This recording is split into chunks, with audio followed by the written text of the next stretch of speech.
Merci de nous rejoindre sur Niger 24. Bonjour à toutes et à tous et bienvenue en cette édition de la mi-journée que nous débutons par le CSC qui tient depuis hier matin sa session ordinaire au titre du mois de septembre 2016. 6 points sont inscrits à son ordre du jour, dont le plus important est l'organisation du colloque international organisé en marge du 25e anniversaire de la dite institution. Le compte rendu avec Rukaya Bouloïdou.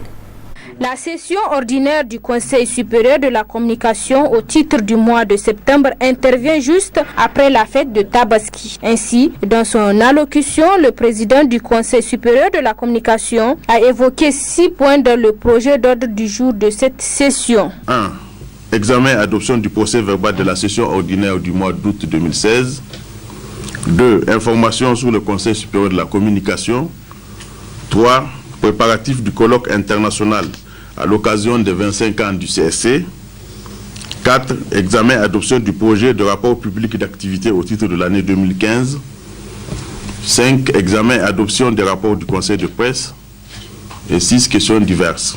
Parmi les 6 points évoqués, le plus important est celui du préparatif du colloque international à l'occasion du 25e anniversaire du Conseil supérieur de la communication. Au cours du quart de siècle passé, 8 instances de régulation des médias se sont succédées, en dépit des vicissitudes de la vie politique nigérienne. La première instance a siégé de novembre 1991 à octobre 1994. La seconde instance d'octobre 1994 à décembre 1998. La troisième instance de décembre 1998 à avril 1999. La quatrième de juin 1999 à mars 2003. La cinquième instance de mars 2003 à février 2007. La sixième de février 2007 à avril 2010. La septième d'avril 2010 à avril 2013 et la 8e qui est en cours donc de mandature à partir du mois d'avril 2013. Après donc 25 ans de pratique de régulation des médias, l'heure est au bilan. C'est pourquoi le Conseil supérieur de la communication a décidé d'organiser à cette occasion un colloque international à Niamey. Pour préparer cette rencontre importante dans la vie de notre institution, le bureau du Conseil supérieur de la communication a mis en place un comité restreint chargé de donner du contenu à cet événement. Notons que la présente session donne aussi l'occasion de soumettre à la plénière du Conseil supérieur de la communication les travaux du comité pour examen et adoption. Les autorités de la ville de Niamey poursuivent leur opération de déguerpissement des boutiques et kiosques installés derrière les écoles, les centres de santé et les bâtiments administratifs. L'opération se poursuit hier dans le 5e arrondissement de Niamey. On fait le point.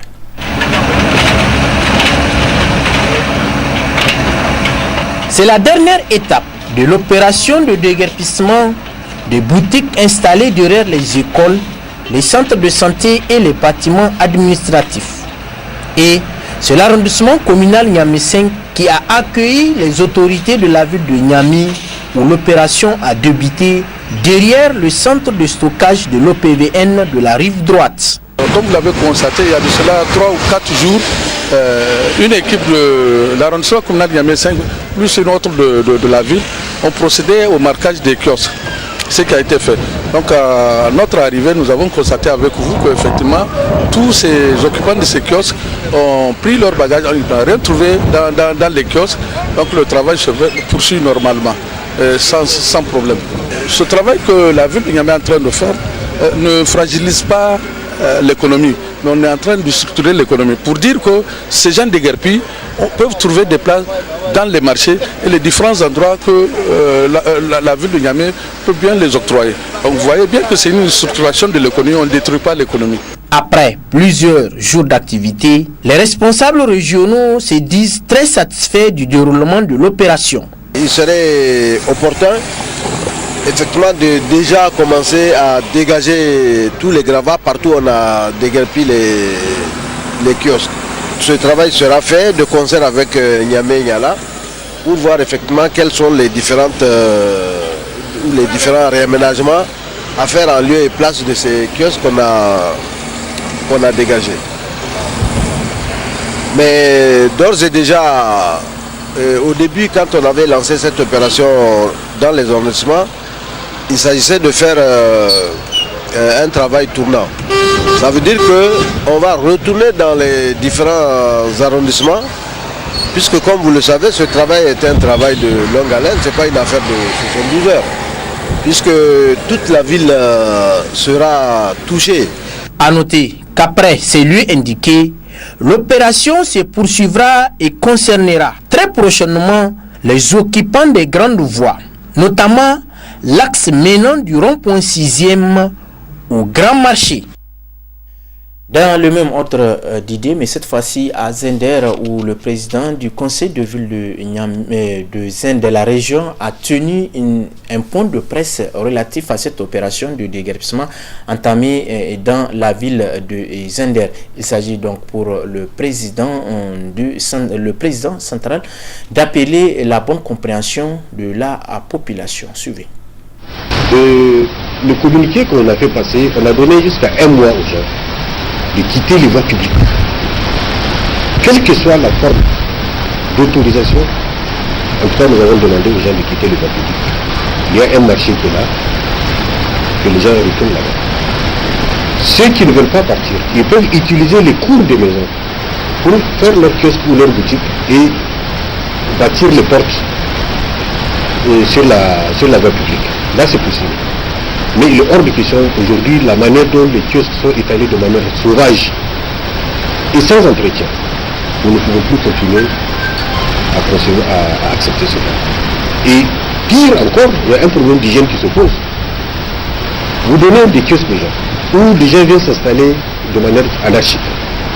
Et c'est là où ils vont faire toutes leurs activités, laissant les déchets.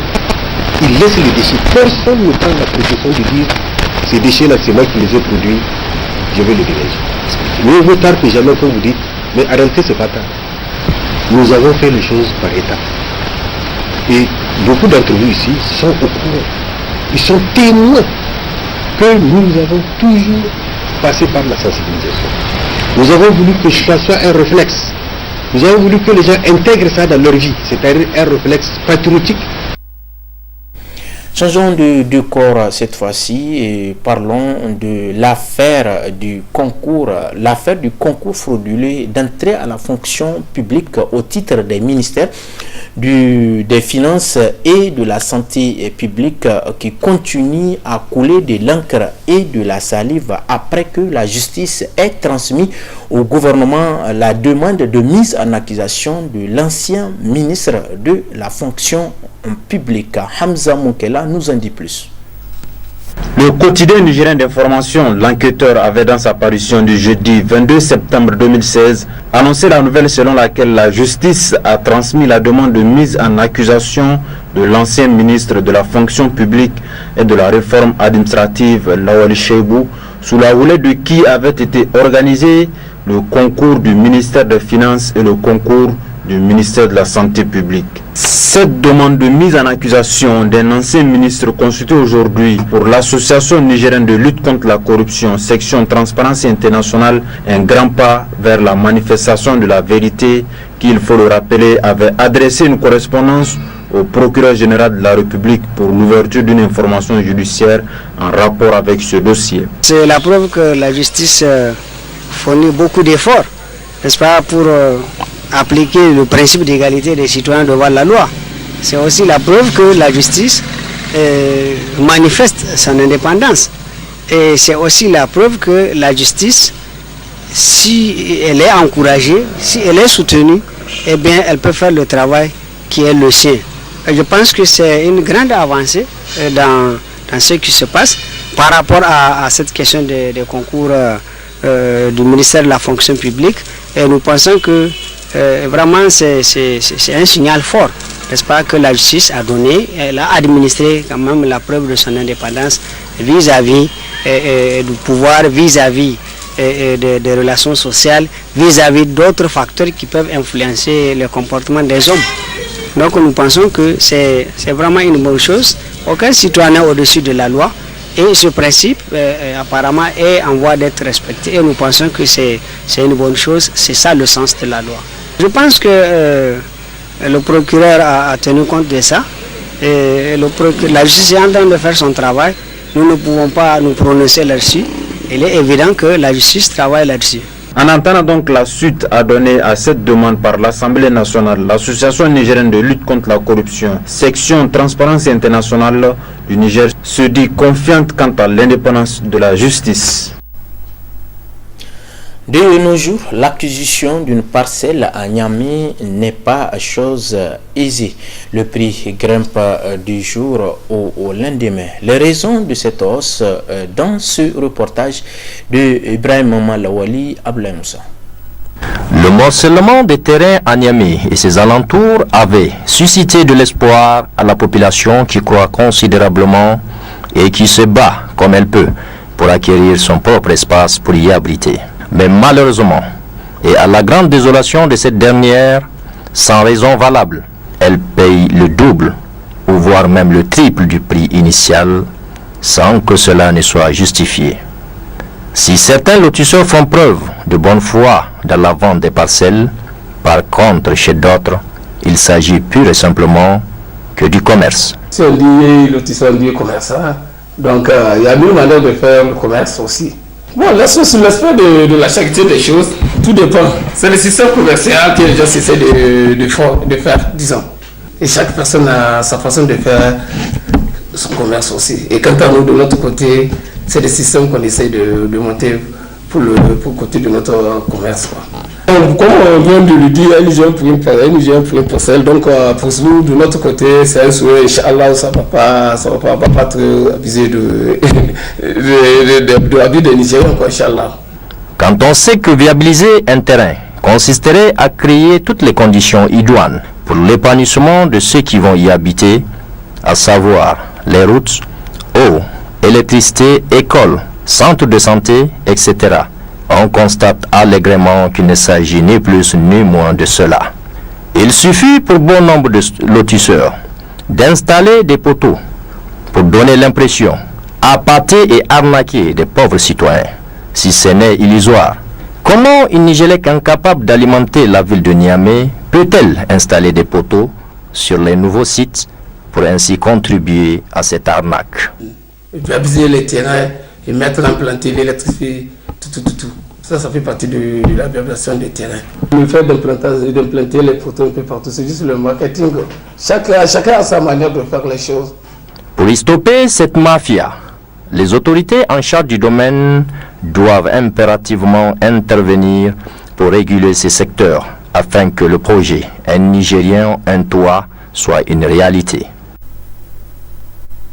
Du football avec la finale du tournoi de grandes vacances Maracana de solidarité de la rive droite. Une rencontre qui a opposé l'équipe de la gendarmerie à celle de Garbado. Le temps fort avec Ibrahim Soumaïla, Omar Abdou. La gendarmerie a remporté dimanche après-midi le tournoi des grandes vacances de la rive droite dénommé tournoi Maracana de solidarité. L'équipe de la gendarmerie a brandi la coupe en battant en finale Garbado au tir au but. Ce sont des équipes de la rive droite et de la rive gauche qui ont rivalisé d'ardeur et de virtuosité pendant un mois, et ce dans le fair play et la solidarité, l'objectif visé par les organisateurs. Aujourd'hui, on est à la finale. Grand merci. On remercie d'abord Dieu de nous avoir donné la chance vraiment de finir le Maracana dans la paix. Et comme vous l'avez remarqué, ce Maracana, c'est un Maracana régional. C'est ce qui le diffère des autres Maracana. Les autres Maracana, c'est des Maracana qui sont organisés dans les communes. Ils s'arrêtent dans les communes. Ici, nous déjà, on avait commencé ça fait déjà 4 ans. Cette année, c'est l'édition régionale. Et vous avez vu, on a des équipes qui représentent toutes les communes, toutes les 5 communes de la ville de Niamey. Et je pense que on n'a pas besoin de dire que notre tournoi vraiment a réussi. Il était au coup d'envoi Le parrain du tournoi natif du quartier était hier à la finale avec le même sourire, avec la même détermination de servir la jeunesse nigérienne. Les gens auront l'impression que nous sommes en train de nous répéter, mais je pense que nous allons jouer au perroquet parce que ce que nous allons dire tout le temps, c'est que nous sommes aux côtés de la jeunesse et que ce n'est pas la discipline qui compte. C'est vrai que les autres fois c'était le tournoi, les tournois de grandes vacances de football. Aujourd'hui c'est le Maracana, une discipline qui commence vraiment à s'implanter ici au Niger. Mais le plus important pour nous c'est quoi? C'est de voir la jeunesse sourire, c'est de voir la jeunesse s'épanouir. Que ce soit le tournoi de grandes vacances de judo, de taekwondo, de football, de Maracana, de natation. La mission est la même, c'est l'essentiel, c'est de créer le cadre vraiment d'épanouissement à cette jeunesse pour qu'elle puisse vraiment s'exprimer, pour qu'elle puisse vraiment s'occuper quand elle n'a rien à faire, surtout pendant les vacances. Plusieurs prix ont été attribués. Rendez-vous est pris, s'il plaît à Dieu, l'année prochaine avec plus de couleurs.